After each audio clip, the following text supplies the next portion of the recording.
Bloop! Hey guys, today we're going to be looking at the weapons, the subs, and the specials, and I'll be doing my best to go through as much detail about them as possible. Now let's get into it.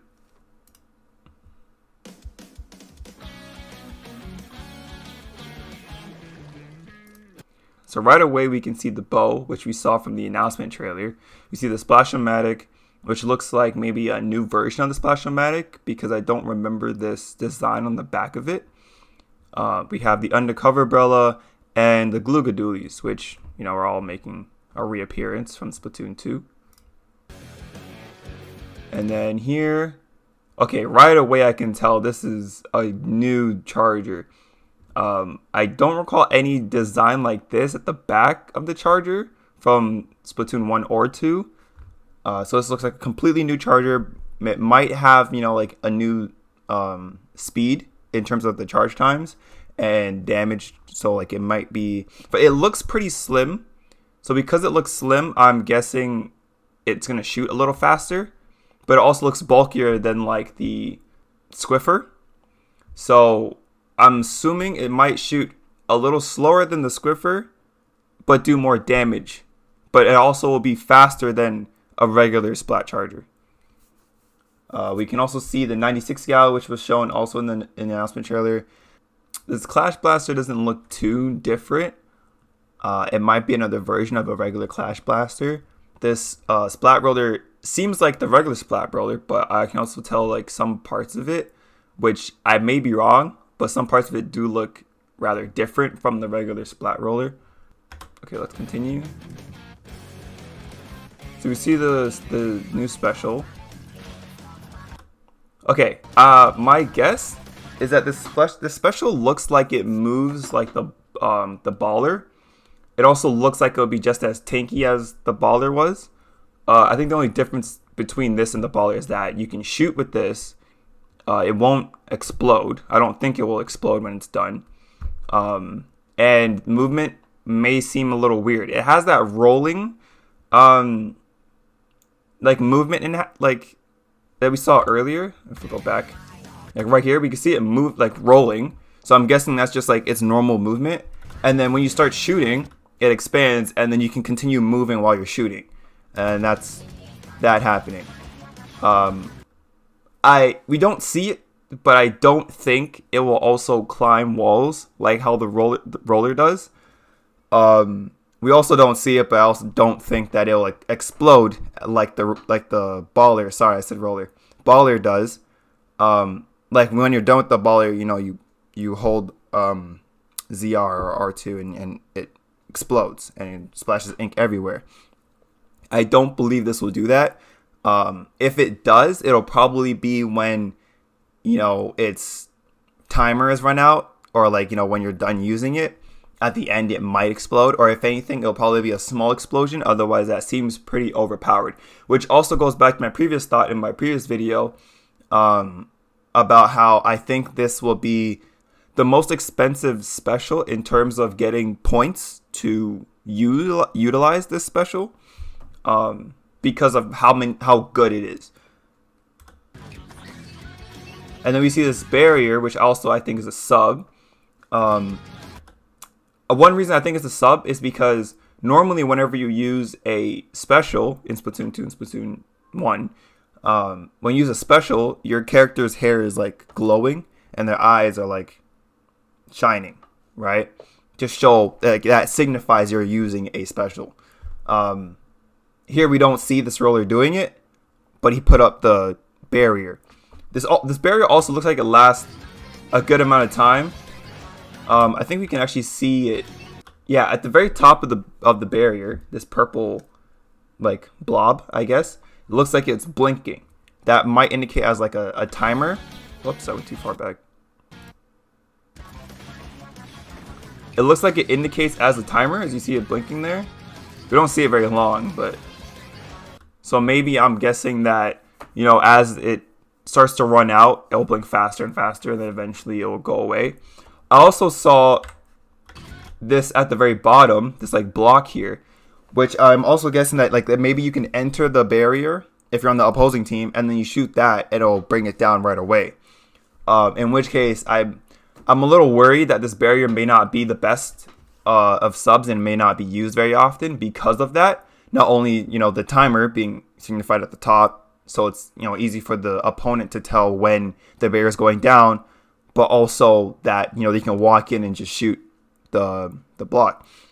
And even if it's behind, like, let's say they put it behind this block, then you just throw a splash bomb or any bomb really, or anything, and it just blows up the box. Therefore, the barrier will go down. Maybe it could still be used in terms of, like, how I said earlier, like tower control, like putting it like a little bit away from the tower so that the tower like enters the barrier, and then it's like safe to get a little bit of points in. But otherwise, I'm not too sure how great this barrier will do. Also, I don't know, they don't show it, which probably for obvious reasons, but it would be pretty crazy if this barrier can also block the Rainmaker shots. This is assuming that Rainmaker is in Splatoon 3, which I would like for Rainmaker to be in Splatoon 3. If this barrier is put up on the opposing team, I'm a little worried because it looks like it's blocking projectiles, which makes sense. We also don't see it blocking any subs, so we don't know if any bombs can actually get blocked by the barrier as well.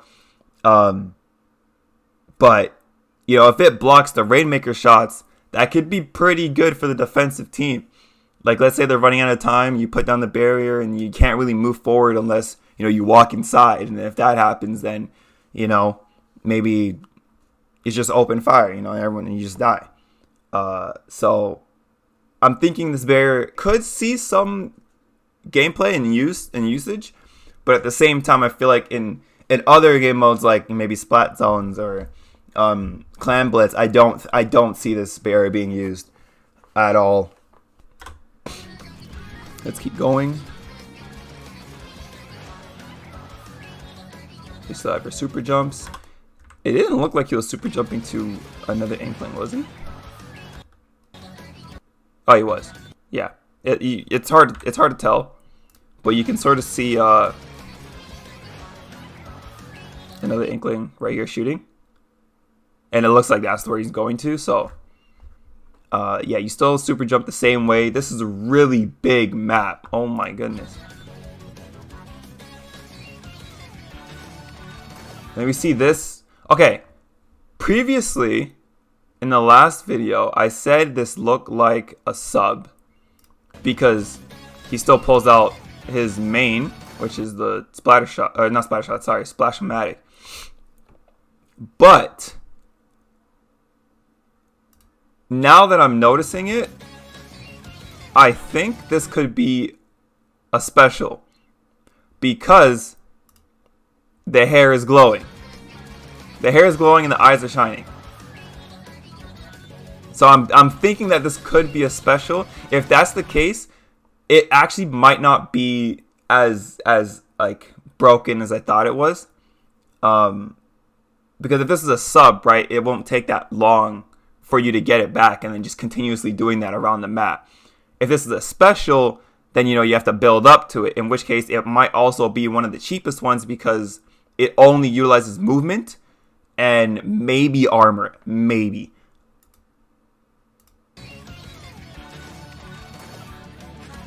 Yeah, this definitely looks like a special.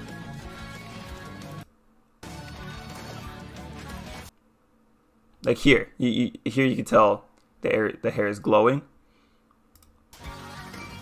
and because of that, I think it's a special.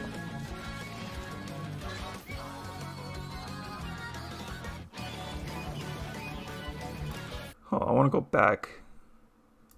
Sorry, this video goes by so fast. It's hard to dissect things.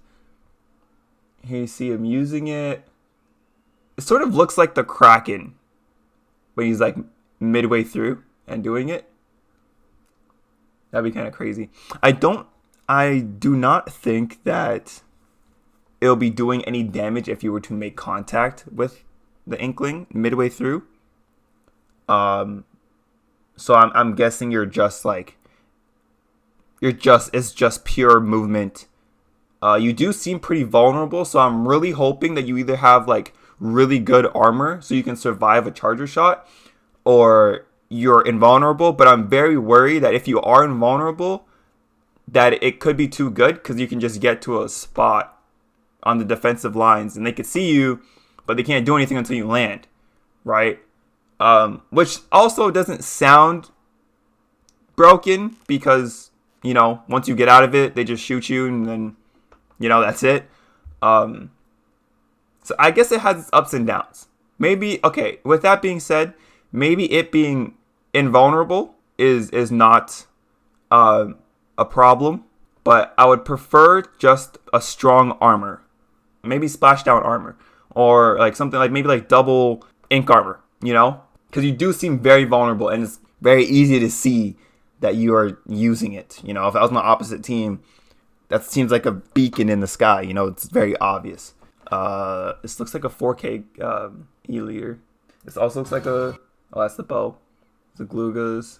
Wait, can we see that again? I'm going to slow it down. It goes so fast.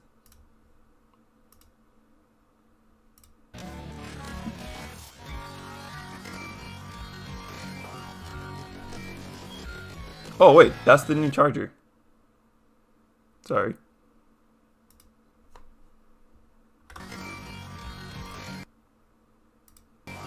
Yeah, that's the new charger. Yeah, that shot looks pretty quick. It looks pretty fast. It doesn't look like a strong shot. Like, if you look at the E-leader shots, right, it looks like a big shot, right? And it does the most damage.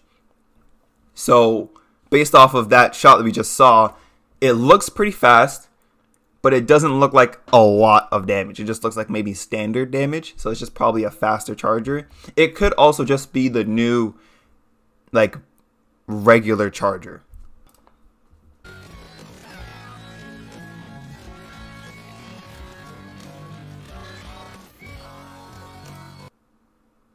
It's so fast. I don't think this would happen, but it would be pretty cool if, let's say you use your special to, you know, spawn, I'm not sure what we would call this, a crab tank. We'll call it a crab tank. If you could, like, get off of it, and then you're, like, back on foot with your main, and then let's say, like, your teammate can go on it. That, I think, would be a pretty cool idea. It might be, like, too good. Because, like, when you're in that spot, you know, you can communicate with your team, letting you know whether your special gauge is going down, right? So you can let them know, okay, it's about to run out, in which case they would have to utilize it to its fullest, I guess. But it could also be pretty good with helping out, like, a weaker teammate that's, you know, soon, that's, like, really low on health. You can, like, give them the tank, and then, you know, they can survive a couple of shots so they can regain their health again. It could add a new, like, strategic side to utilizing this tank, but that is highly unlikely, seeing how they've never done anything like that before, where you can just, like, pass off your special to another teammate. They did, like, there are things like, you know, bomb barrage is like you can use your main and then go back to your bomb barrage. So, like, maybe you can get off the tank, but only you can get back onto the tank. In which case, like, the point being that you're, you know, you can, even though you have your special, you can still switch back to your main and then go back to your special, which is something you can do previously, like in Splatoon 2 and Splatoon 1. So I'm hoping that they can still implement that in Splatoon 3. It's just this tank, I'm trying to envision it so that you can do that same thing with the tank. Still highly unlikely. I think we covered just about everything. That'll be it for this video. If you enjoyed, make sure to leave a like and comment below. If you didn't, leave a dislike. Let me know what you feel like I can work on. If you want to see more Splatoon 3 content, be sure to subscribe. Thank you all so much for watching. Stay focused.